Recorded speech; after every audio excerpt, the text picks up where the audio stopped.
The moment Hazel Talmadge stepped off the stagecoach in Caldwell, Kansas, in the summer of 1878, she had exactly $11, a borrowed carpetbag, and a dead woman's name sewn into the lining of her dress. The town of Caldwell was not what she had imagined. It stretched along the Kishom Trail like a sunburned scar, all dust and ambition, and the low rumble of cattle somewhere in the distance. She could smell the stockyards before she could see them, and the wind carried with it the scent of horse sweat and boot leather, and something faintly sweet, like hay that had been rained on and left to dry in a hurry. The main street was wide enough for two wagons to pass each other with room to argue about it, and the buildings on either side stood with a kind of defiant permanence, as though they were determined to prove they would outlast the season. Hazel stood at the edge of that street with her carpetbag in her hand and tried to look like she belonged there. She did not belong there. She knew it and was fairly sure the town already suspected it. 3 weeks ago, she had been working as a seamstress in a boarding house in St. Louis, stitching other women's wedding dresses and wondering if she would ever have cause to wear one herself. She was 24 years old, with dark auburn hair that never cooperated with the pins she used, green eyes that her mother had once called forthright, and a disposition that tended toward practicality in every matter except the ones that counted most. She had no family left to speak of, no property, and a landlord who had been growing increasingly impatient about 3 months of back rent. Then she had found the letter. It had fallen out of the pocket of a traveling dress she was mending for a woman named Clara Finch, who had come through the boarding house on her way west and then never continued the journey because she had fallen ill with fever. Clara had died quietly without any particular drama, leaving behind a trunk of modest belongings, an outstanding bill for room and board, and that letter, which had slipped from its envelope and tucked itself into the inner lining of the dress as though it had decided to stay hidden. Hazel had read it 3 times before she fully understood what it was. It was a letter of arrangement. A correspondence completed between Clara Finch and a rancher in Caldwell, Kansas, by the name of Jeremiah Ashford, who had been seeking a wife through a respectable matrimonial agency in Chicago. The terms had been agreed upon.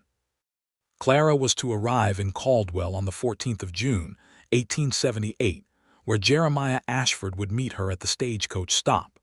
If they found themselves agreeable to one another upon meeting, the marriage would take place within a fortnight at the local church.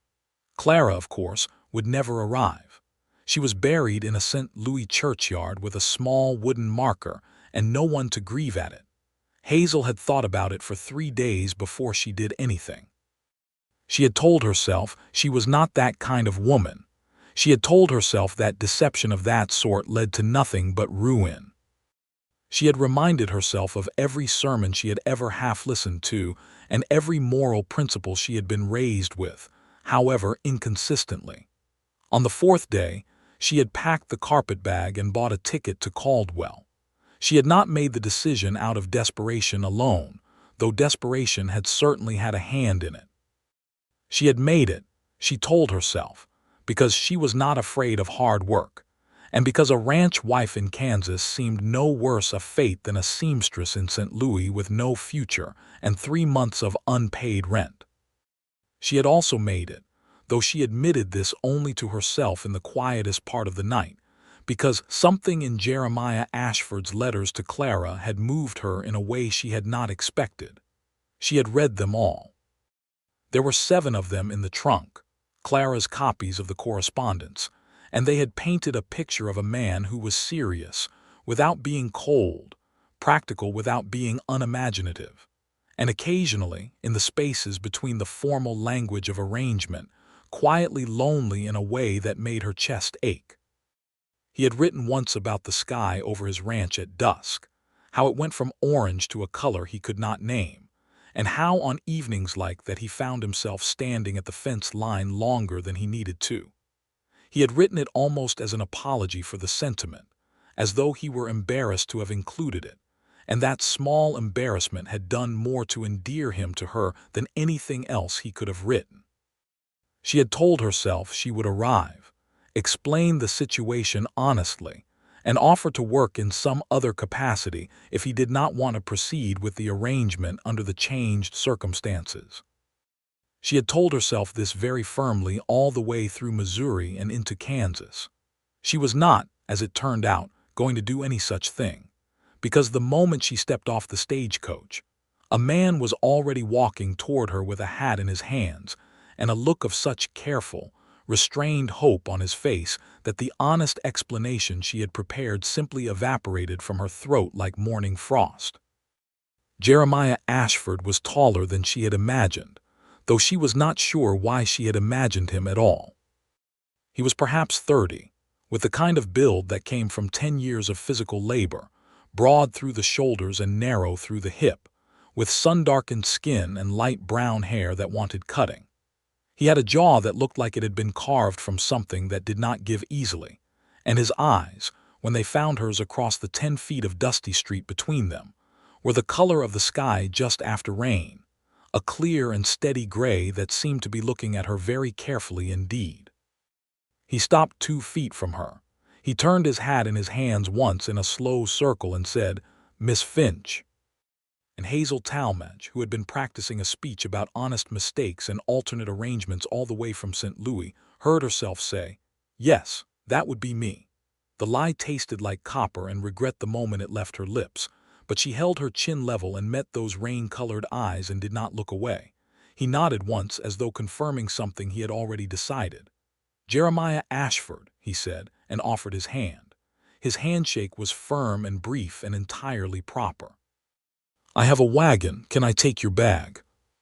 "Thank you," she said, and surrendered the carpet-bag, and followed him down the street with the particular brightness of a woman who has just stepped off the edge of a cliff and has not yet begun to fall. The ride out to the Ashford ranch took the better part of an hour, and they spent most of it in the kind of silence that might have been comfortable between people who knew each other, and was therefore a little strange between people who did not. The land stretched out on either side of the trail in long, flat waves of grass, pale gold and green, with the afternoon sun pressing down on it like a hand. In the distance, a line of cottonwoods marked the path of a creek, and beyond that the horizon went on forever. Hazel had grown up in cities. She had not understood before this moment that land could be this empty and still feel full. "Is this your land?" she asked, because the silence had begun to press in on her and she needed to fill it with something. Jeremiah glanced at the open range. "Some of it. My claim starts about a mile back from the creek. 320 acres under the Homestead Act. I've been working it 6 years. What do you raise?" "Cattle, mostly. Some horses. I've got a kitchen garden my sister planted 2 years ago before she married and moved to Wichita. It needs tending." He said this last part with a slight shift in his tone, as though he was aware it might sound like a statement of expectation, and was unsure whether that was appropriate yet. "I like kitchen gardens," Hazel said, which was true.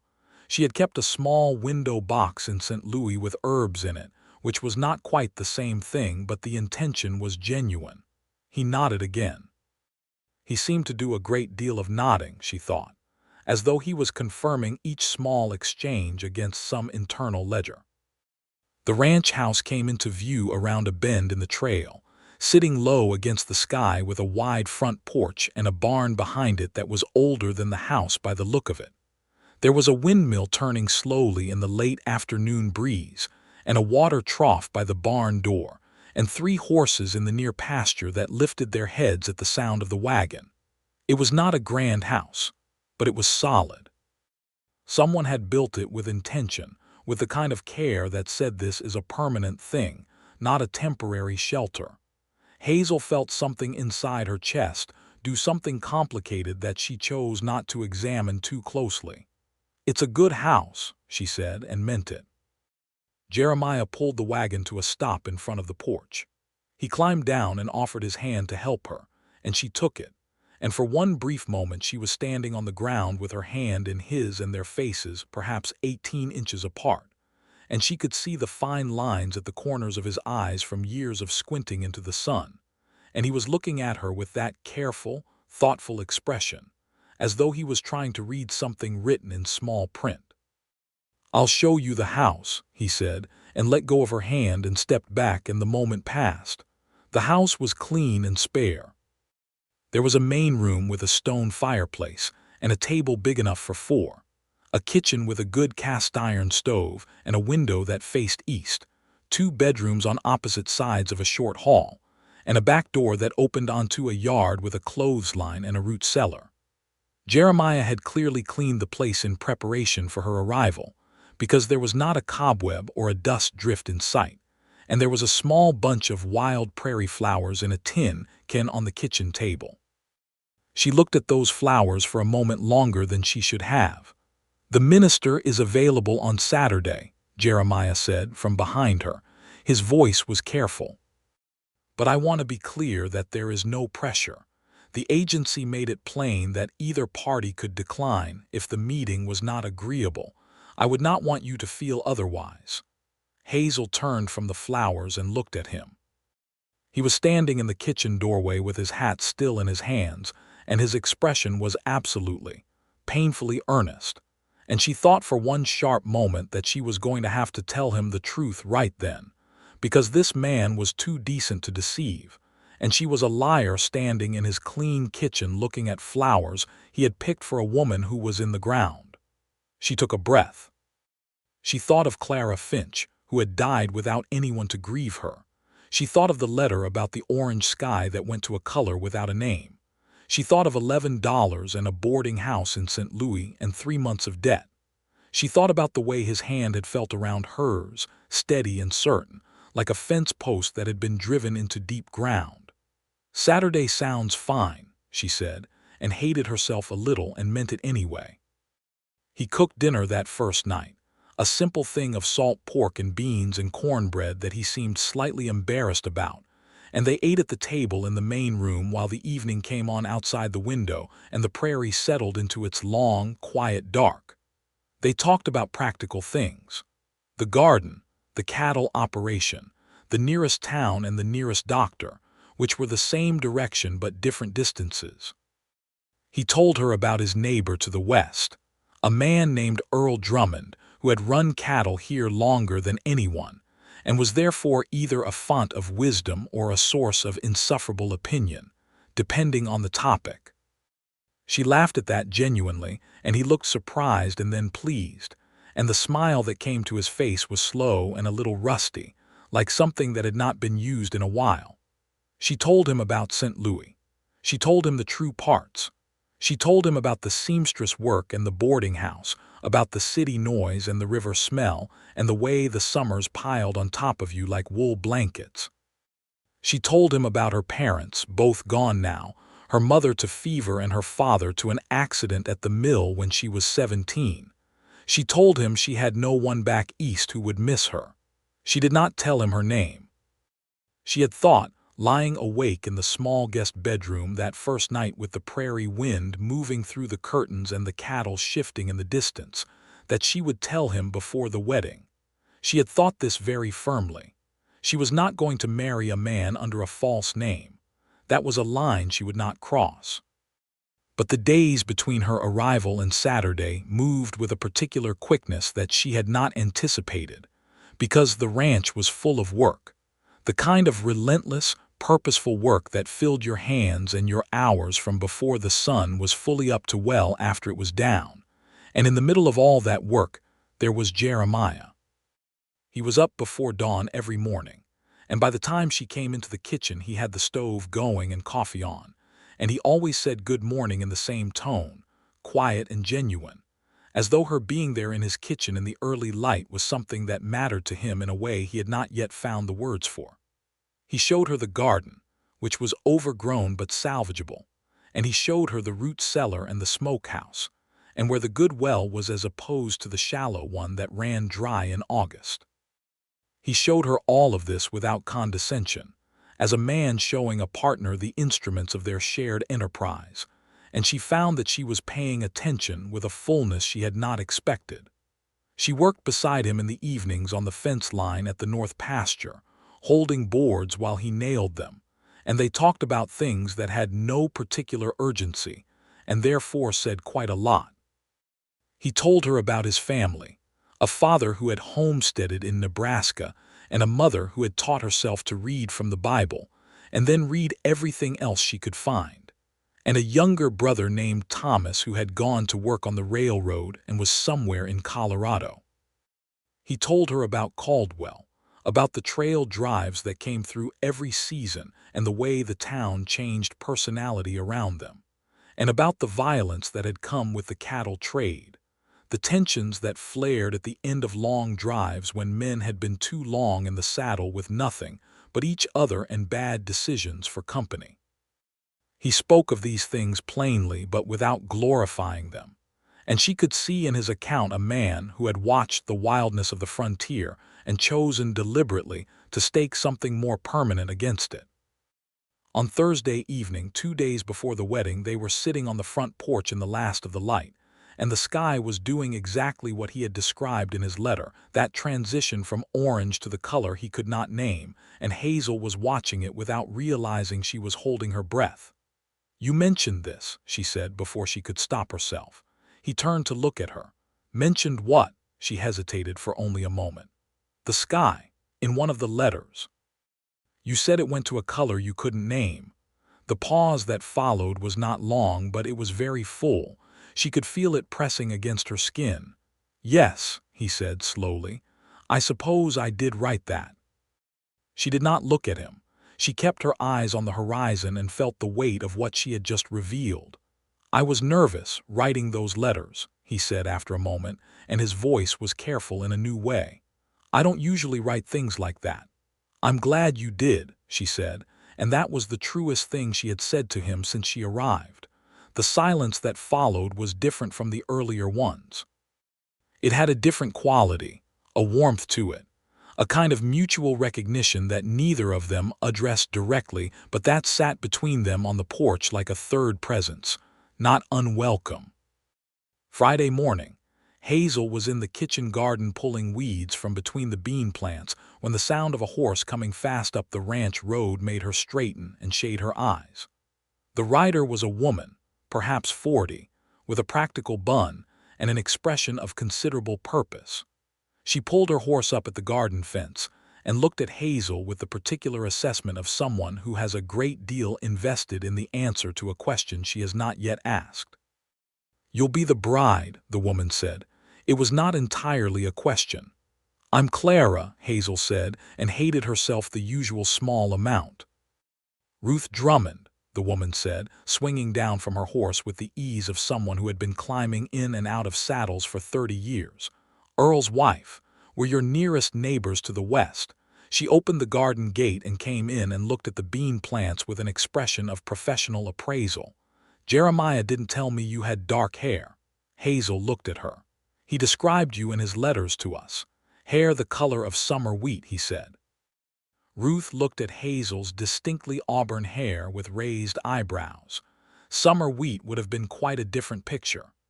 The cold feeling that moved through Hazel's stomach at that moment was thorough and complete. She thought very quickly about Clara Finch, who had in fact been described as having fair hair in the agency correspondence. She thought about Jeremiah Ashford, who had received those same agency descriptions, and had therefore expected a different woman entirely, and had said nothing about it.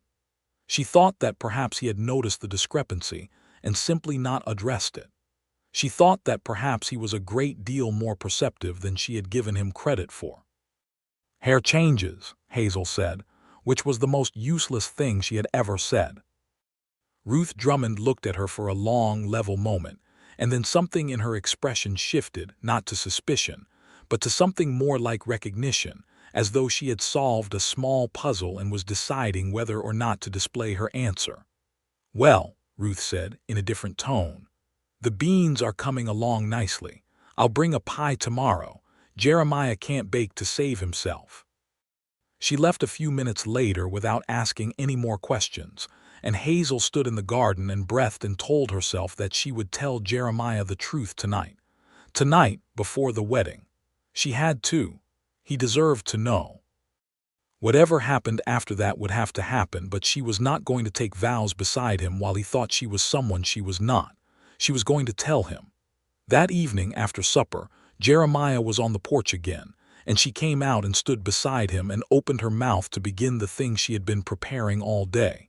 And he said, quietly, without looking at her, "I know you're not Clara Finch." Hazel went very still. The sky was doing its evening work again, burning orange and violet out past the pasture, and the windmill was turning slow in the dry air, and somewhere a nighthawk called once and then was quiet. "I beg your pardon," she said, because she had no other response available. "The agency sent me a description," he said. He was looking at the horizon, his forearms resting on the porch railing, his hat off. "Height and coloring and such. Clara Finch had fair hair. The agency noted it specifically because a man named Horton tried to claim she was promised to him, and the description was used to sort the matter out." He paused. "I've been looking at you since the stagecoach and thinking about those letters and trying to work out what I ought to say." Hazel's heart was beating very hard. She made herself be still and wait. "I also read something in the last letter the agency sent, confirming Miss Finch's departure from St. Louis. There was a note at the bottom. She'd taken ill and the journey was being delayed. That was 3 weeks ago." He finally turned to look at her. His rain-colored eyes were steady. Not angry, she noticed, not cold. "I don't know who you are, but you read the letters." "I did," she said. Her voice was steady because she had decided it would be. "Her name was Clara Finch. She died of fever in St. Louis 6 weeks ago. I was working at the same boarding house. I found the letters and the arrangement documents in her things after she passed." She told him then. All of it. The debt and the seamstress work and the bleak arithmetic of her situation. She told him about reading the letters, all 7 of them, and she told him about the letter with the sky, and she told him that she had intended to be honest from the start and had failed at it the moment she saw his face at the stagecoach stop with that look of restrained hope on it. "I'm sorry," she said, when she had run out of confession. "My name is Hazel Talmadge. I am 24 years old and I have no family and $11, which is now closer to 9, and I have no right to be here under any honest account of the situation." The silence that followed was the longest one yet. Jeremiah straightened up from the railing and turned fully toward her, and she made herself meet his eyes and not flinch from whatever she found there. What she found there was not what she had braced for. He was not angry. Or rather, there was something in his expression that might have briefly been a cousin to anger, the instinctive tightening of a man who has been caught off guard, but it passed quickly, and what replaced it was more complex, a kind of careful, serious attention that was focused entirely on her. "Hazel Talmadge," he said, and the sound of her real name in his voice for the first time made her eyes sting in a way she absolutely refused to allow. "Yes," she said. "You came all the way from St. Louis on a dead woman's arrangement and told me you were her." "Yes, because you read a letter about a sky." She looked at him. "That was part of it. What was the other part?" She thought about how to answer that honestly. "You sounded like someone who was worth the risk," she said. He was quiet for a moment. Then he made a sound that was not quite a laugh but was not one either. He turned back to the railing and looked out at the prairie, and she waited. "I'm not going to pretend it's not a complicated situation," he said at last. "You lied to me. I did. And Clara Finch deserved better than to die without anyone to grieve her. She did. I put flowers on her marker before I left. It was the least I could do." He was quiet again for a while. The nighthawk called again in the dark beyond the fence line. "The arrangement I made with the agency was specific," he said. "A practical arrangement between 2 people willing to work toward a life together. No promises beyond that. The agency was clear that either party could end the arrangement without shame if the meeting was not satisfactory."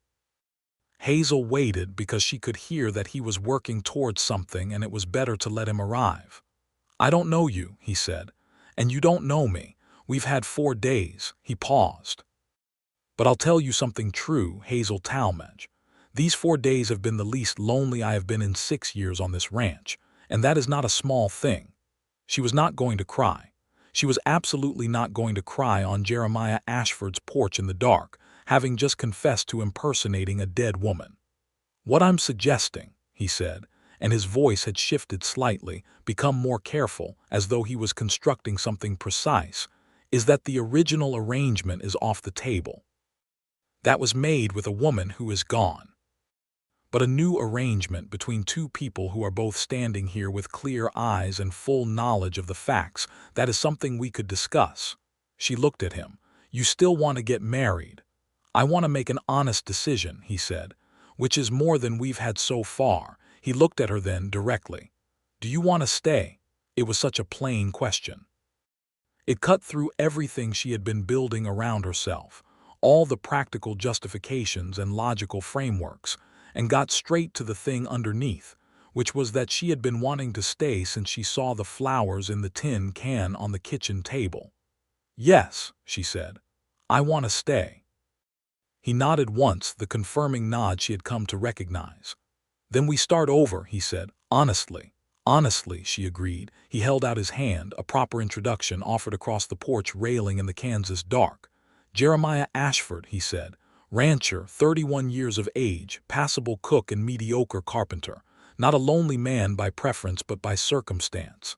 She took his hand, shook it, and this time the handshake was slower and she did not want it to end.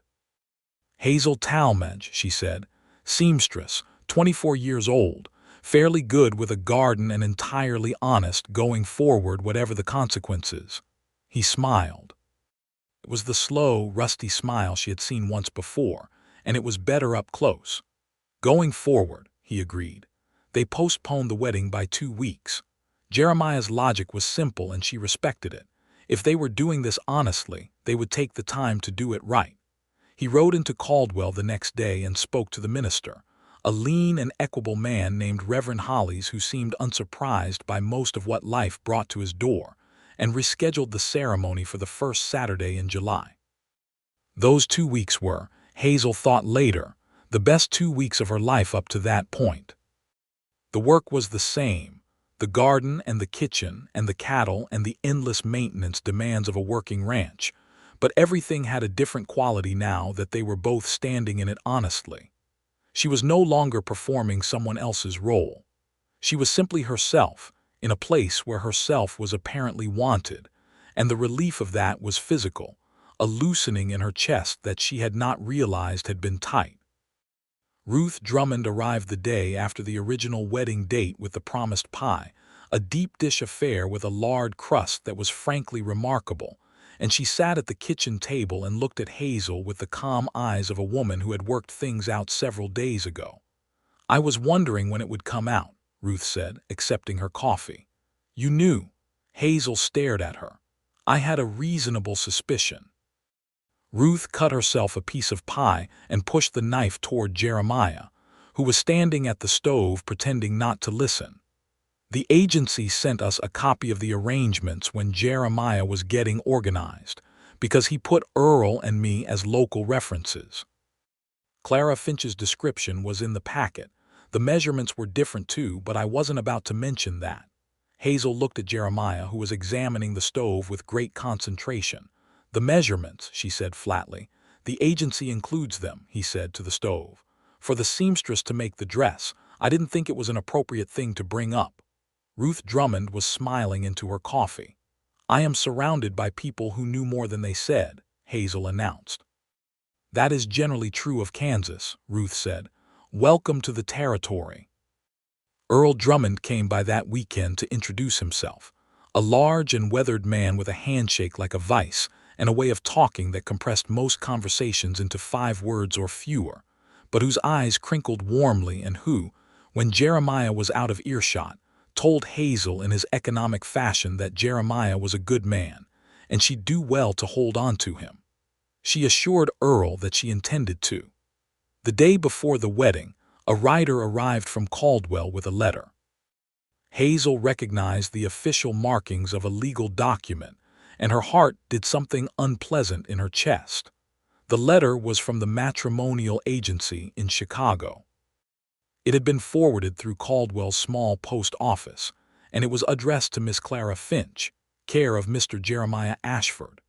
The postmaster, apparently having heard about the situation through Ruth Drummond, who had apparently mentioned it to the postmaster's wife, who was Ruth's third cousin, had added a handwritten note at the bottom indicating that the letter had been sitting in the office for a week, and he thought they ought to know. The letter was from the agency's legal office. It stated that, in the matter of the arrangement between Mr. Jeremiah Ashford and Miss Clara Finch, they had been informed by the boarding house in St. Louis of Miss Finch's unfortunate passing, and they were writing to confirm that the arrangement was therefore dissolved, and to inquire whether Mr. Ashford wished to re-register for consideration of a new arrangement. Hazel sat at the kitchen table and read it twice. "Well," she said. Jeremiah, reading over her shoulder, was quiet. "It's resolved then," she said, "on their end." "It would appear so." He straightened up. He looked at her, and there was a quietness in his expression that had become, over the past 2 weeks, one of her favorite things about him. "Does that change anything for you?" She looked up at him. "Does it change anything for you?" "No," he said. "Then no," she said. He nodded, and she smiled, and he took the letter and set it on the mantelpiece with a kind of deliberate finality, as though placing it there was a decision in itself. They were married on a Saturday in July, 1878, in a white clapboard church in Caldwell that smelled of pine resin and old hymnals. Reverend Hollis performed the ceremony with the measured warmth of a man who believed in the institution and had learned not to be too particular about the specific path that led couples to his door. Ruth Drummond sat in the front pew and wept with the productive satisfaction of a woman who had seen this coming. Earl Drummond sat beside her and looked quietly pleased. 3 of Jeremiah's neighboring ranchers were in attendance, and the postmaster's wife came with her cousin, and 2 more women whose names Hazel did not yet know but whose faces she memorized anyway, because they were her neighbors now, and she intended to know all of them. Hazel wore a dress she had sewn herself in the 3 days before the wedding, a deep blue cotton that she had found in the dry goods store in town, and which she had cut and stitched by lamplight in the kitchen. It was not a traditional white wedding dress, but it was well made and it fit her perfectly, because she had spent 6 years making things that fit, and she had made this one to fit herself. Jeremiah wore his best coat and a shirt so new it still had the fold marks in it, and he had clearly made an attempt at his hair that had not fully succeeded, but that she found endearing. When Reverend Hollis reached the vows, Jeremiah said them in his quiet, certain voice, looking directly at her, and the steadiness in his eyes was something she thought she could probably look at for the rest of her life without it becoming ordinary. She said her own vows clearly, with her real name, and the sound of Hazel Talmadge Ashford forming itself in the air of that small church was the best sound she had heard in years. Afterward there was pie and coffee at the Drummond Ranch, which was larger than she had expected, a prosperous spread with an actual parlor and curtains in the windows, and Ruth presided over the table with the authority of a woman who had been planning this gathering since approximately the day Hazel arrived in Caldwell. Riding home that evening in the wagon, Hazel's shoulder against Jeremiah's upper arm in the friendly, easy way they had developed over the past 2 weeks, the sky came on in its colors over the flat land and she watched it. "You still can't name it," she said. He looked at the horizon. "It's between orange and something else," he said. "Something that doesn't have a word yet." "Then we'll have to make one up," she said. He looked at her with that slow smile, and she felt it in the same place she always felt it. "All right," he said. "We can do that." The summer settled into itself around them, and they settled into the work of the ranch with the natural ease of people who had found their rhythm together. Hazel proved to be more competent with the cattle than Jeremiah had anticipated, having absorbed an enormous amount from watching and doing and asking questions without shame. And she had a firm way with difficult animals that Earl Drummond observed and commented on with approximately 4 words of high praise. The garden came back beautifully, the beans and squash and the kitchen herbs she planted in the border by the back door, and she put up jars of preserves in August that lined the root cellar shelves with the satisfying neatness of a completed sentence. Jeremiah watched her work with a kind of attention she was aware of but never made uncomfortable. He had a way of being nearby without crowding, of checking in without hovering, that she recognized as the instinct of someone who had lived alone long enough to know the value of space and was now deciding, deliberately, to occupy less of it. In the evenings they read together or talked on the porch, and the conversations that had started out as the cautious exchanges of practical strangers had become the deep, unhurried conversations of people who had decided they were interested in every corner of each other's thinking. He asked about the city, about what it looked like to grow up with that much noise and that many people, and she described it with the mixed feelings of someone who had known both the comfort of crowds and the specific loneliness of being invisible in them. She asked about his childhood on the Nebraska homestead, about the particular texture of that life, the winters and the isolation and the bone-deep satisfaction of making something from land that had been nothing, and he described it with the same care he brought to everything, precise and honest and occasionally punctuated by a dry humor that she had come to anticipate and relish. "Did you always want a ranch?" she asked one evening. He considered the question. "I wanted to stay in one place," he said. That turned out to mean ranching. She understood that, the wanting of a place that would not move. She was beginning to feel it herself, the growing ownership of this land, this house, this sky. The way the cottonwoods by the creek looked in the morning light, the particular sound the windmill made when the wind came up from the south, the way the cattle moved in the late afternoon, slow and purposeful, crossing the near pasture in the golden horizontal light. She thought sometimes about Clara Finch, and she thought about her with genuine grief and genuine gratitude both, which were complicated feelings to hold at the same time, but she held them. She had written a letter to the boarding house in St. Louis asking for whatever was known about Clara's life, any family, any history, any people who should be told.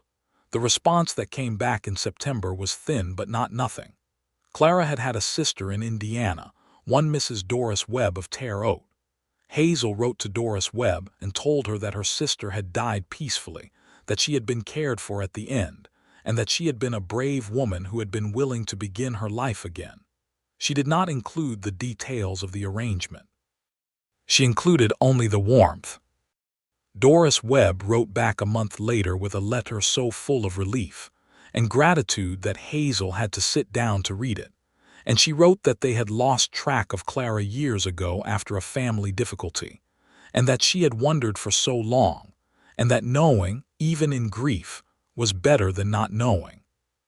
Hazel kept the letter in the Bible she kept on the kitchen shelf, next to the 7 original letters from the matrimonial correspondence that she had brought from St. Louis in the carpetbag, which Jeremiah now knew about, and which he had held once, briefly, reading his own younger words with an expression that was half wry and half something more tender. In October, the trail drives wound down and Caldwell returned to its quieter self, and Hazel began to know it properly. She went to town twice a week for goods, and had begun to be recognized not as a newcomer but as a resident, a woman who knew what she wanted from the dry goods store, and who could discuss the quality of the season's hay with Earl Drummond's hired hands without sounding uninformed. Ruth Drummond had taken her under what amounted to a practical wing, introducing her around and providing the kind of social context that a woman arriving from nowhere needed to build a life. Who was whose wife? Who owed whom a favor and since when? Which of the merchants were honest and which were technically honest? Where to go for what and where not to bother? She met the postmaster properly, a thin and excitable man named Silas Hewitt who was delighted to have a new correspondent in his territory, and who told her everything she never asked about the postal history of southern Kansas. She met the doctor, a middle-aged man named Dr. Pierce who had come from Ohio and seemed perpetually startled by the variety of injuries the frontier produced. She met the women of the small Methodist congregation, and found among them a range of lives. Eastern women like herself who had come west by various forms of hope and necessity. Women born to the territory who knew the land in their bones, and women from parts of the country whose stories she was only beginning to understand. She met a Cheyenne woman named Bright River, married to a trader named Caleb Parks, who came into Caldwell every month with her husband, and who Hazel encountered in the dry goods store in November. Hazel had been reaching for a spool of thread, and Bright River had been examining a bolt of blue wool with the particular attention of a skilled textile worker. They had caught each other's eyes over the fabric, and something mutually recognizing had passed between them. They had talked for 20 minutes in the store, and Hazel had left with the knowledge that the injustices Bright River's people had suffered at the hands of the government and the cattle trade were not abstractions, but ongoing realities that shaped every day of Bright River's life in ways Hazel was only beginning to appreciate. She thought about this on the ride home and talked to Jeremiah about it that evening, and he listened with the serious attention he gave to things that mattered, and told her that he tried to be decent in his dealings, but that decency required more than he had always given it, and she respected him for saying so. December brought snow, which Hazel had not anticipated being as beautiful as it was. The flat land transformed overnight into something clean and boundless, and the ranch in the first snow of the season looked like a thing from a painting. She stood on the porch in the early morning, wrapped in a quilt, and watched it with the undefended pleasure of someone who had nothing to defend. Jeremiah came out with 2 cups of coffee and stood beside her.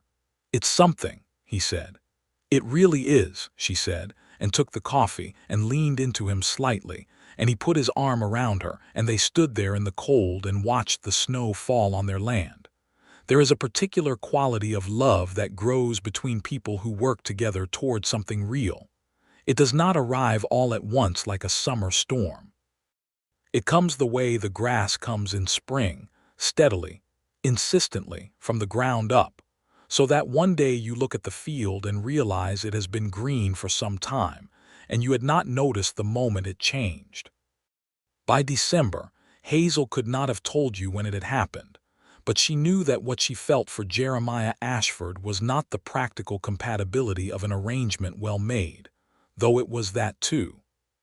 It was the specific, irreplaceable attachment of someone who had seen a particular person in their daily truth, frustrations and silences and bad days and small acts of kindness, and the way they looked in lamplight, and had concluded that this specific person was the one they wanted within arm's reach for the foreseeable permanent future.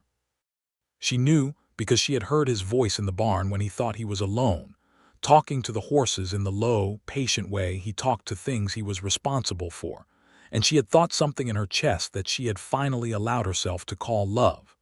She thought he felt the same. There were sufficient indications. The way he cleared a path through the snow to the barn every morning and then came back and cleared a second, slightly better path to the root cellar without being asked. The way he held her hand sometimes when they were walking, just settled her hand into his as though it belonged there, and then did not remark on it. The way he listened, not waiting to respond but actually listening with his whole attention, the way only a few people in her life had ever listened to her, and none of them had been a man. She told him she loved him on a Thursday in December, by the fireplace, while he was reading and she was hemming a shirt, and the fire was good and the wind outside was doing its full-throated business with the prairie. She said it simply, because she was done with complexity. She said, "I love you, Jeremiah," into the firelit room, and he looked up from his book, and his face changed in a way that she thought was possibly the best thing she had ever seen in her life. He set the book down. He looked at her with those clear gray eyes, and what was in them was not cautious or complicated. "I love you too," he said, and his voice was entirely certain, the voice of a man who had known something for a while and had been waiting for the right moment to say it plain. She leaned across the distance between their chairs and kissed him, and he met her with a thoroughness that told her everything she needed to know about how long he had been thinking about doing so. When they pulled back, they were both a little breathless, and she was smiling in a way that she could feel all the way down into her bones. "About time," she said. "I have been described as deliberate," he said. "Deliberate," she agreed. "That is one word." He laughed. A full, real laugh, and she thought, listening to it, that she had been working toward that sound since the stagecoach stop in June, and that the journey had been entirely worth it. January brought a cold that was serious and meant business, and they spent it close to the house and close to each other, which turned out to be everything either of them needed from January. Jeremiah was teaching her to play chess, and she was beating him at it with irregular frequency, which he affected to find puzzling, and which she suspected he found secretly delightful. She was teaching him to do a proper running stitch, because a rancher who could mend his own shirts was a more self-sufficient rancher, and he applied himself to it with the methodical dedication he brought to everything, including the parts where he stabbed himself with the needle 3 times in one evening, and she had to bite the inside of her cheek to keep from laughing. "You're laughing," he said. "I am maintaining a supportive silence," she said. "You are maintaining a supportive silence in a very loud way," he said. In February she realized she was expecting a child. She sat with the knowledge for 2 days, turning it over in her hands, looking at it from different angles the way you check a piece of fabric for flaws before cutting, and found it perfect. She had not known before now that she wanted a child. She had not thought about it as a thing belonging to her own future. But the knowledge of this child arriving, the certainty of it, sat in her chest with a warmth she recognized as belonging to the same family as the feeling that had found her on that porch in June when she looked at the prairie and had not understood yet what she was looking at. She told Jeremiah at supper on a Wednesday. He went very still across the table from her. Not the cautious stillness of a man unsure of his response. The absolute stillness of a man receiving news that has displaced everything else in his thinking. "A child," he said. "In August, I think," she said. "I'll know better when Dr. Pierce has a look." He reached across the table and put his hand over hers, and she turned her hand over and held it, and they sat there for a moment in the lamplight of the kitchen with the wind outside and the cattle somewhere in the dark beyond the fence, and the world felt in that moment exactly the size it was supposed to be. "A child," he said again, and this time the word had a different quality, a wonder in it. "Several possibly," she said, "given that I am young and sturdy and you are apparently not the kind of man who makes small plans." He laughed again, that real and full laugh, and squeezed her hand, and she thought that if this was what she had come to Caldwell for, however accidentally, however dishonestly at first, it was the best accident she had ever committed. Spring came and the ranch woke up with it. The kitchen garden went in early under her direction, larger than the year before, with more variety.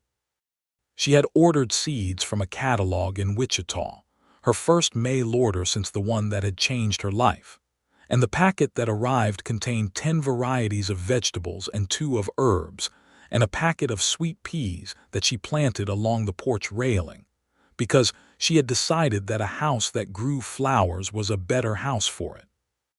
Jeremiah hired a hand for the spring calving, a young man named James who was perhaps 19 and had come up from Texas with the tail end of a drive and was looking for steadier work. He was quiet and willing and afraid of nothing on 4 legs, and he took to the work quickly, and Hazel fed him at the big kitchen table and watched him eat with the appetite of a very young man who had not had regular meals in some time and thought, not for the first time, about the particular vulnerability of people who had no fixed place. She made sure James ate well. This was not negotiated.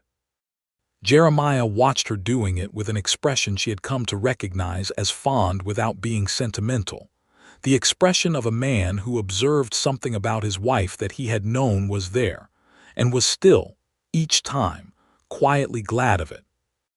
As her pregnancy progressed, Caldwell knew about it with the efficient information system of a small western town, which is to say everyone knew about it immediately and had opinions about it, and Ruth Drummond arrived with a quantity of useful advice and a small quilt she had made over the winter that she presented with the offhand manner of a woman who had spent considerable time on something and preferred not to draw attention to the effort. "It's beautiful, Ruth," Hazel said, holding the quilt. "It'll do," Ruth said, and accepted her coffee. The summer of 1879 was generous. The cattle prices were good at the Caldwell market, and the garden produced abundantly, and the sweet peas climbed the porch railing and bloomed in colors that she brought into the house in small bunches to put in the tin can on the kitchen table, because some traditions, once begun, were worth continuing.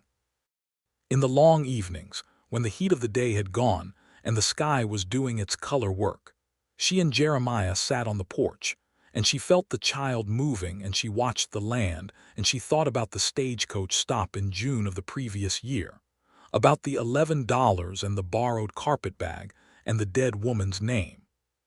She thought about how a person could arrive somewhere by accident and find that accident was another word for destiny if you were honest enough with yourself to stay. "What are you thinking about?" Jeremiah asked. He was whittling something, a small carved horse for a reason he had not explained, and his hands moved with the practiced ease of someone who did this to think. "The stagecoach," she said. He looked at her. "In what regard?" "I was so frightened," she said. "I was standing there with my carpetbag and that lie already done in the air, and I kept thinking you were going to look at me and see straight through it." "I nearly did," he said. "The description was quite specific. Yet you didn't say anything." He was quiet for a moment, his knife moving in a slow, careful arc. "You had honest eyes," he said. "That was the thing. I looked at you and thought, whatever else this is, those are honest eyes. So I decided to wait and see."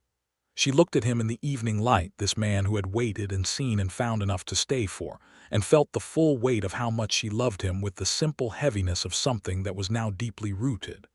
"I am very glad you waited," she said. "So am I," he said, "every day."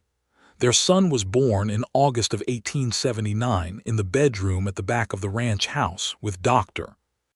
Pierce in attendance and Ruth Drummond serving as the kind of practical, calm presence that Dr. Pierce, who was good at medicine and less good at the human parts of it, clearly depended on. Jeremiah was in the kitchen in the condition that fathers have been in since the beginning of human history, which is to say useless and terrified and unable to stop making coffee that no one needed. James, the ranch hand, had been sent to the Drummond place on some pretext and returned 2 hours later to find a baby and a dazed rancher and Mrs. Drummond in an apron telling everyone where to stand. They named the boy Eli James Ashford, the middle name for the young hand who had sat on the porch steps that evening in the August heat and looked at the stars with a kind of private joy that suggested he had not expected the world to include him in its better moments. Eli was dark-haired like his mother and had his father's gray eyes, and Jeremiah held him in the kitchen on that first evening with the specific, stunned tenderness of a man who has been handed something he did not know he was capable of wanting this much. Hazel watched from the bed, through the open door of the hall, and felt something complete itself that she had not known was in the process of completing.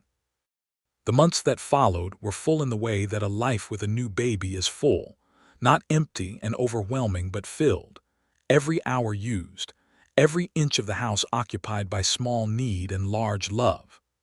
Eli was a serious baby, watchful, with the deliberate quality his father had, and when he smiled it was with the same slow, considered warmth that Hazel had been cataloging in his father for over a year. Ruth Drummond was at the ranch practically every other day, and Hazel was not the least bit sorry for it. She had come to love Ruth with the straightforward intensity she brought to everything that proved itself worthy, and she thought that, whatever else the territory had cost her in adjustment and difficulty, it had given her Ruth, which was an excellent trade. James stayed on through the fall and into the next spring, and proved himself indispensable in a quiet way. He was better with horses than Jeremiah, though neither of them said so directly, and he had a knack for seeing what needed doing before being asked that made him comfortable to have around. He turned 20 in October, and Hazel made him a birthday supper, and he looked at the table with an expression she recognized, because she had worn it once herself on a different threshold. "You don't have to look surprised," she told him.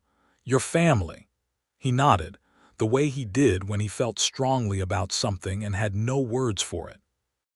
In the spring of 1880, Hazel received a letter from Thomas Ashford, Jeremiah's brother in Colorado, announcing that the railroad work was finished and he intended to visit. She wrote back immediately inviting him for as long as he cared to stay, and showed the letter to Jeremiah, who read it and made a sound that was quiet and very pleased. Thomas arrived in April on the Caldwell stage, a man slightly shorter and louder than his brother with the same gray eyes, and a mustache that was a matter of ongoing personal negotiation with the idea of itself. He was 27, and he had been on the move since he was 19, and it showed, in the way he sat slightly forward in his chair as though ready to be somewhere else, and in the way he looked at the ranch with an expression that was equal parts wistfulness and discomfort with the wistfulness. He and Hazel liked each other immediately, and in the particular way of people who recognize in each other the quality of honesty deployed at personal cost. "He wrote me about you," Thomas said on his first evening, while Jeremiah was in the barn doing something that had taken longer than expected, which Hazel suspected was deliberate. "Did he?" she said. "He said he'd found someone worth staying put for," Thomas said.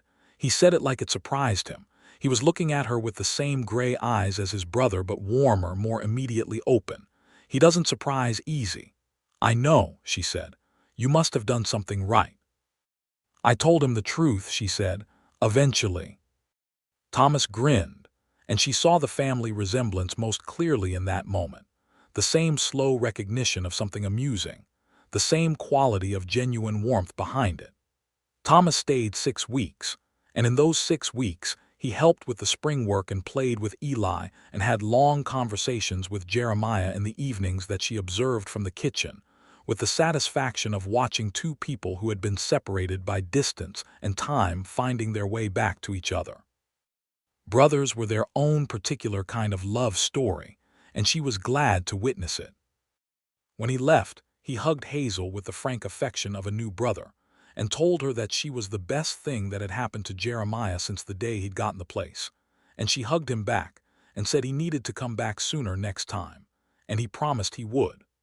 Life on the ranch in Caldwell in 1880 had a rhythm that Hazel could feel in her bones, the seasons turning in their reliable sequence, the work that each brought, the particular beauty that each offered if you were paying attention. She was paying attention.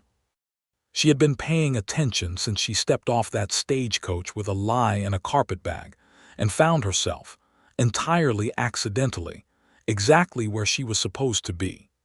She was writing to Doris Webb in Indiana regularly now, and Doris wrote back with the eagerness of someone who had been granted an unexpected connection to the world. Doris was a woman in her late 30s with 5 children and a husband who farmed, and her letters were full of the particulars of that life, funny and sometimes hard and always honest, and Hazel found in their correspondence a friendship built on the strange shared fact of Clara Finch, whom they had both loved in different ways, and whom they both remembered with the care that people deserve when they have no one else to do it. She had also written to the boarding house in St. Louis and arranged for a proper stone marker for Clara's grave, paid for out of the household account with Jeremiah's full agreement and encouragement, which had been offered so readily that she had felt the familiar sting in her eyes that she had learned to accept as the appropriate response to this man being exactly who he was. In the fall of 1880, she became pregnant again. 2 children, Jeremiah said when she told him. He was sitting on the porch, and he leaned his head back against the porch post and looked at the stars and smiled the slow smile. "Is that a problem?" she said, because she had learned that the safest response to that expression was to let it develop at its own pace. "It is not," he said. "It is possibly the opposite of a problem." He reached over and took her hand. I was an only child for 4 years before Thomas was born, and it was a bleak 4 years. Did you feel that strongly about Thomas at the time? She asked. I ate my cooking, he said. The addition of a sibling was welcome. Their daughter was born in May of 1881, which was a beautiful month for it, with the prairie grass green and the kitchen garden already coming, and the sweet peas beginning their climb of the porch railing.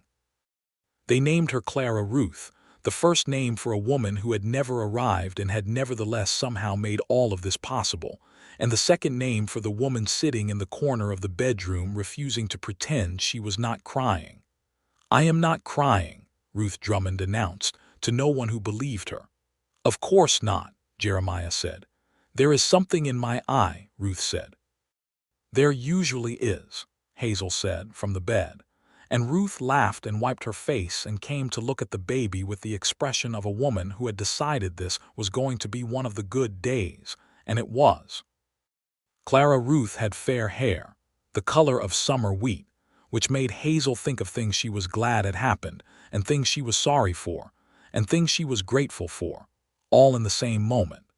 She was a cheerful baby from the start, with a wide, immediate smile that arrived early and stayed, and Eli regarded her from the beginning with the grave, proprietary interest of a 2-year-old who has been told this is his sister, and is taking the responsibility seriously. James, who had by now been with the Ashford ranch for 2 years, and was so woven into the fabric of the operation that his absence was inconceivable, held baby Clara on his second day with the careful concentration of someone who does not want to get this wrong, and she slept in his arms with the perfect indifference of the newly born to social situations, and his face had the same expression Hazel had seen on Eli's first day. She went and stood beside him and looked at the baby. She'll run you ragged in about 18 months, she said. I don't doubt it, he said. Still worth it, she said. Yes, he said without hesitation. In the summer of 1881, the Caldwell newspaper ran a piece about the growth of the town and the surrounding ranch operations, and Jeremiah Ashford's spread was mentioned among the prospering properties of the county. Hazel read it sitting at the kitchen table with Clara on her lap, and Eli running somewhere in the yard with the dog they had acquired in the spring, a large and affectionate animal of uncertain parentage that Eli had named General on some principle she had never successfully identified. She thought about the girl she had been in St. Louis, sitting at a narrow window hemming wedding dresses. She thought about the woman she was now, sitting in a kitchen she knew like her own breathing, on land she had grown into like a tree grows into soil. She felt no nostalgia for the old life. She felt only a deep, settled gratitude for the new one. Jeremiah came in from the barn with hay dust on his sleeve and stopped when he saw her face. What? He said. Nothing bad, she said. I was just thinking about how we got here. He came to the table and sat across from her, and Clara reached for his finger and gripped it with the absolute authority of a 4-month-old. It was a fairly indirect route, he said. It was an extremely indirect route, she said. With a dead woman and a carpetbag and $11. And a letter about a sky, he said. And a letter about a sky, she agreed. He looked at her across the table with Clara holding his finger and the morning light coming through the east window and the sound of Eli and the dog conducting their negotiations in the yard, and his gray eyes had the quality they always had when he was most himself, clear and steady and very warm. Worth it, he said. She looked at him. She looked at the kitchen, her kitchen, the stove and the herbs on the windowsill and the sweet peas outside the window, and the root cellar full of jars she had put up herself, and the 2 bedrooms down the hall where her children slept, and the man across the table who had put his arm around her in the snow and handed her coffee in the morning and cleared paths through the winter and told her she had honest eyes. Every single day, she said. He reached across the table with his free hand and covered hers. Outside, Eli shrieked with laughter at something the dog had done, and General barked in the voice of a dog who has been caught and does not regret it, and the windmill turned in the summer wind, and the sweet peas moved against the porch railing in the same breeze, and the sky above the Ashford Ranch was blue and absolutely enormous, and belonging to everyone who cared to look at it. The Christmas of 1881 was the first one with both children old enough to participate in it in some fashion. Eli by being loudly enthusiastic about everything, and Clara by being interested in the ribbons. Thomas came down from Colorado for the occasion, this time with the air of a man who had been thinking about staying put and was running reconnaissance on the concept. He helped Jeremiah bring a cedar tree in from the creek bend, and they set it in the main room, and Hazel strung it with what she had: ribbons and the few glass ornaments she had bought at the dry goods store, and small cut shapes of tin that she and Eli had worked on together at the kitchen table. Thomas watched this activity from the doorway with an expression that Hazel, who had become a student of the expressions of Ashford men, recognized as a man computing an arithmetic of longing. After the children were in bed and Jeremiah was occupied with some small repair in the kitchen and Ruth and Earl had gone home after supper, Hazel sat with Thomas in the main room by the Christmas tree's candlelight and said, "You're thinking about settling." He looked at her sidelong. "You are uncomfortably perceptive." "I grew up in a boarding house," she said. "You become a student of arrivals and departures." He was quiet for a moment. "There's land available east of town," he said. "I looked at it when I came in." "Good land." "Good enough," he said. "It needs work." He paused. "I've been doing other people's work for 8 years. I think I might be ready for my own." "Does Jeremiah know you're considering it?" "Not yet," Thomas said. "I wanted to think it through first." "Tell him," she said. "He would like nothing better than to have his brother nearby." Thomas looked at the Christmas tree. "And you?" "I would like nothing better than to have you nearby," she said honestly. "Your family." He nodded with a quality of gratitude that he did not quite know how to express out loud, which was a very Ashford thing. "There's a woman in Colorado," he said after a while. "She might come with me if I asked. I haven't asked."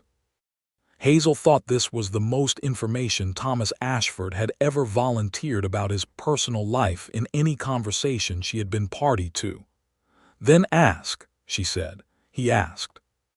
Her name was Sarah, and she arrived in Caldwell in the spring of 1882 on the same stage that had brought Hazel 4 years earlier, and Thomas was there with his hat in his hands, and a look of restrained hope on his face that was so precisely the echo of his brother 4 years before that. Hazel, watching from the dry goods store porch across the street, pressed her hand to her mouth and laughed, and felt her eyes sting at once.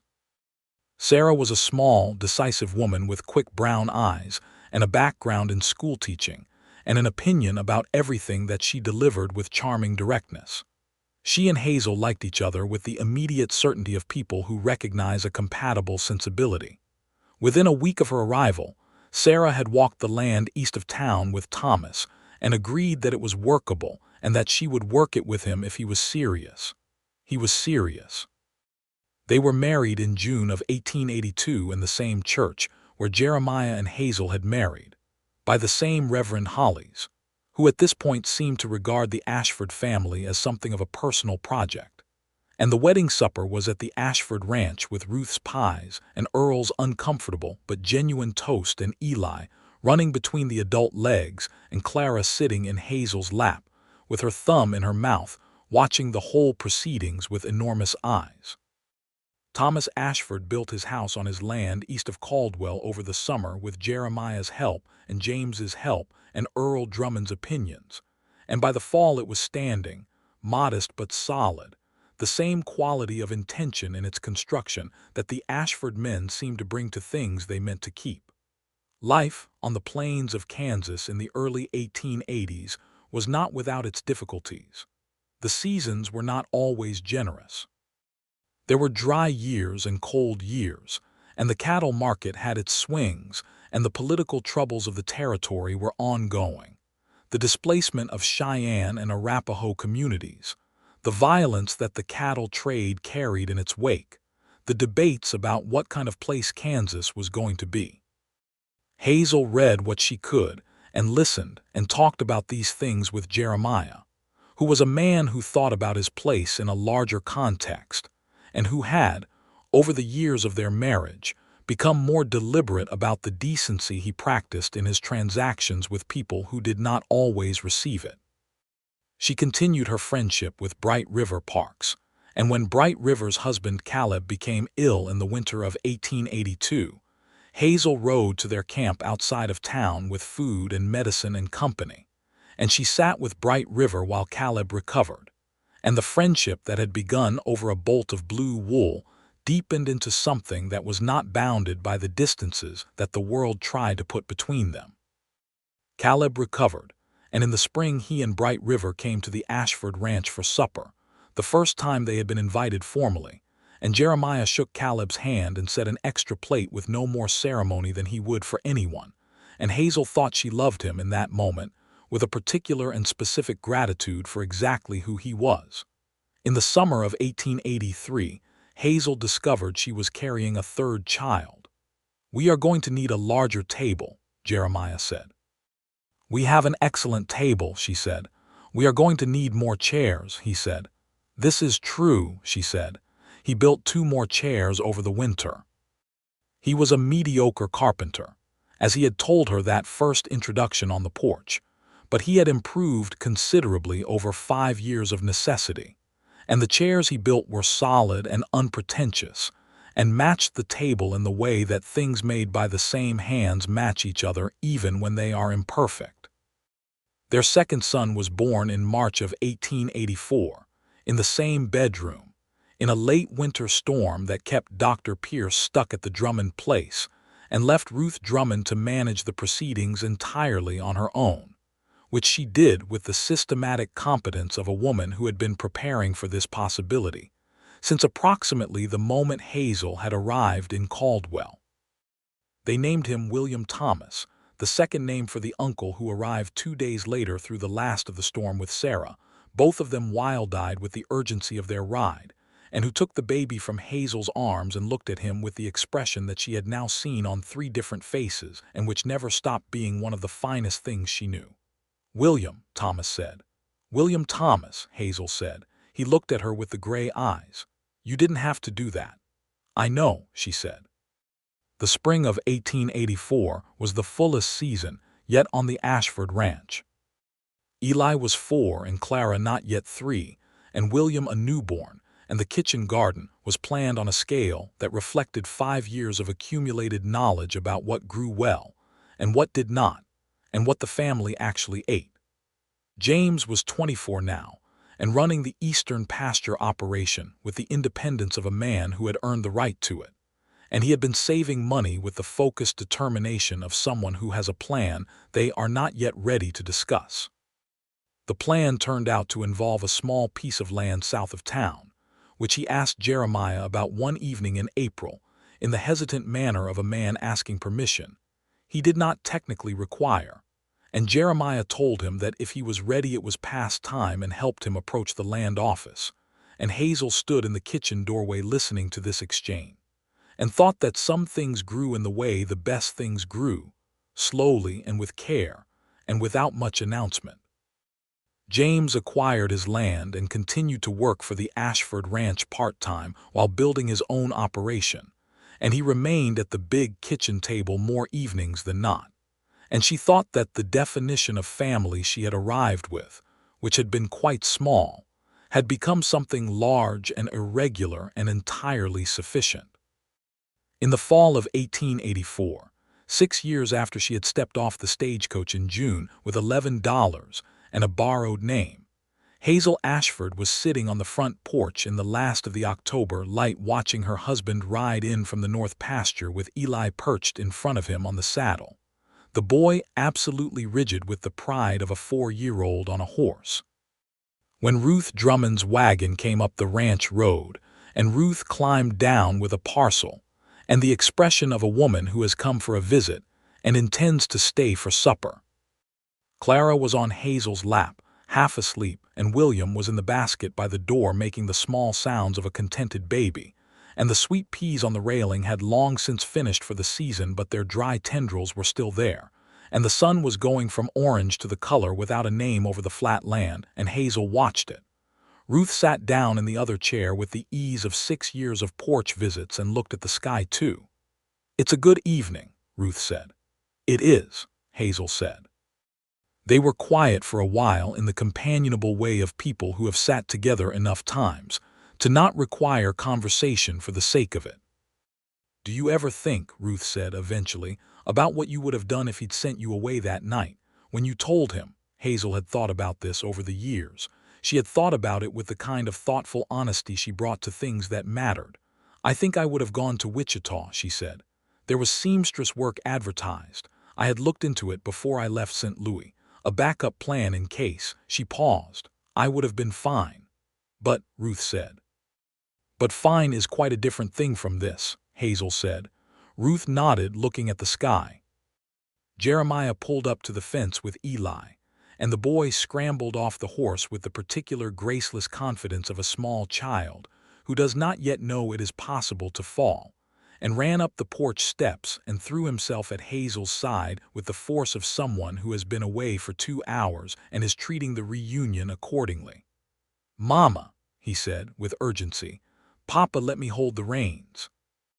"Did he?" she said, and put her arm around him and looked at Jeremiah, who was dismounting at the fence with the easy economy of a man who had done this 10,000 times, and who looked up at the porch and met her eyes across the yard. The look that passed between them was not dramatic. It was not the look of people in the middle of something. It was the look of people who have arrived somewhere and know it, who see each other across a yard at the end of an ordinary day and feel the weight of the good ordinary thing pressing on their chest with the pleasurable heaviness of something that has lasted and will last. "He did," Jeremiah said, answering Eli's implied question as he came up the porch steps. He nodded to Ruth, who nodded back. He looked at William in the basket. He sat down on the step and leaned his back against the post and was quiet, in the way he was quiet, which was full and present and not empty at all. The sky went through its colors. Hazel watched it, and Eli leaned against her with Clara in her lap and William making his small sounds, and Jeremiah's shoulder was against her knee, and Ruth was drinking her coffee in the other chair, and the windmill was turning in the last of the evening breeze. She thought about a letter in a dead woman's pocket. She thought about a stage stop in June and honest eyes and a tin can with flowers. She thought that the color the sky went to between orange and the other thing was the color of everything she had not known she was coming to. She did not need a word for it. She knew it when she saw it. "We should name it," she said quietly to the sky. "I've been working on it," Jeremiah said from the step below her. She looked down at him. He was looking at the horizon with the thoughtful expression she loved. "And," she said. He was quiet for another moment. Then, with the considered tone of a man who has been thinking about this for 6 years, he said, "Home." She looked at the sky. The color that was between orange and everything else, the color that did not have a word until now. "Home," she said, and it was. The years continued their generous turning, each one adding something to the life they had built. William grew into a sturdy, laughing boy with his mother's green eyes and his father's deliberate way of thinking. Clara Ruth, fair-haired and warm, became the neighborhood child who knew everyone and remembered everything, and who had an opinion about all of it that she delivered with a directness that made Ruth Drummond visibly proud. Eli grew tall and serious and horse-mad and worked beside his father with a competence that was becoming, year by year, a partnership. James built his small operation into a real one and hired a hand of his own, and was, by the late 1880s, a fixture of the Caldwell ranching community in his own right.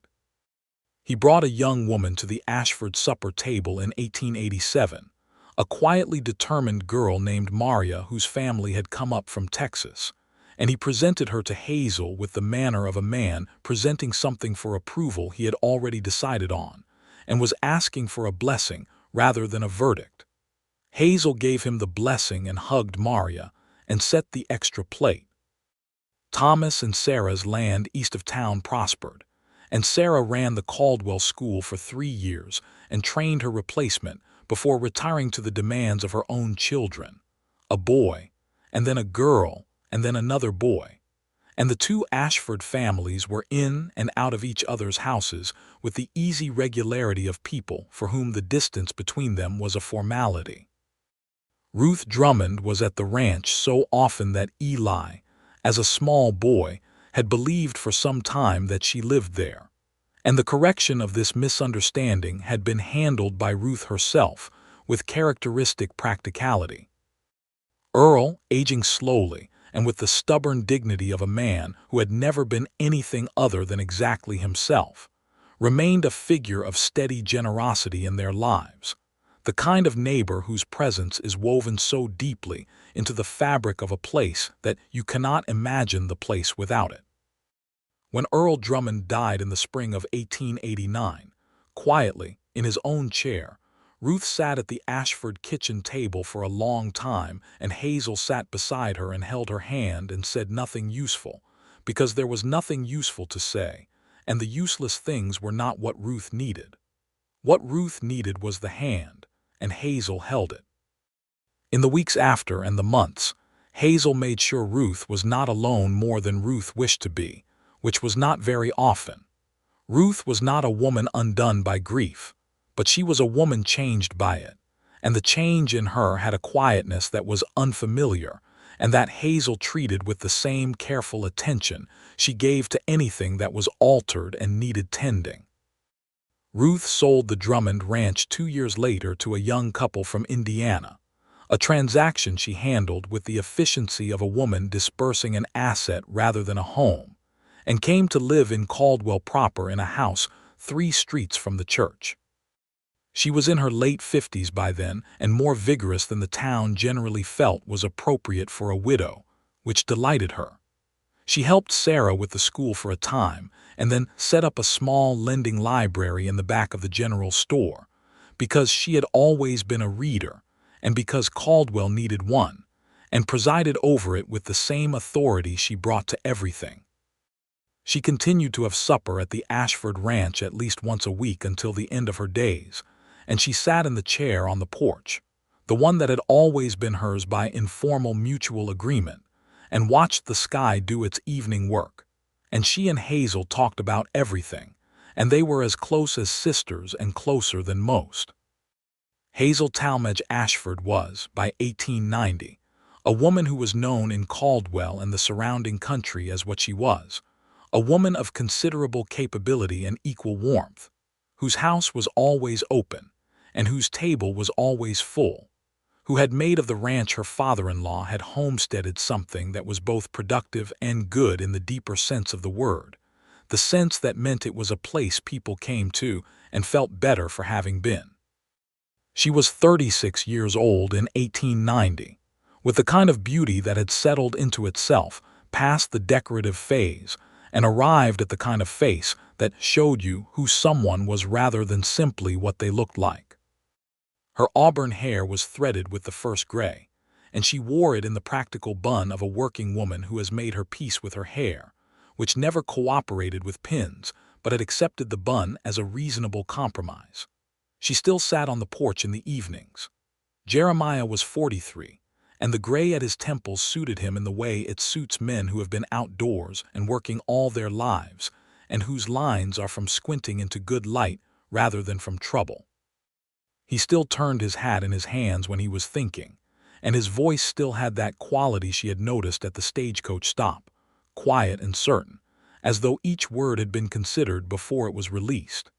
He still made coffee before she was up, and still handed her the first cup with the same unceremonious steadiness, as though it were simply the first practical act of every day, which it was, and the fact that it was also a gesture of love did not make it any less practical.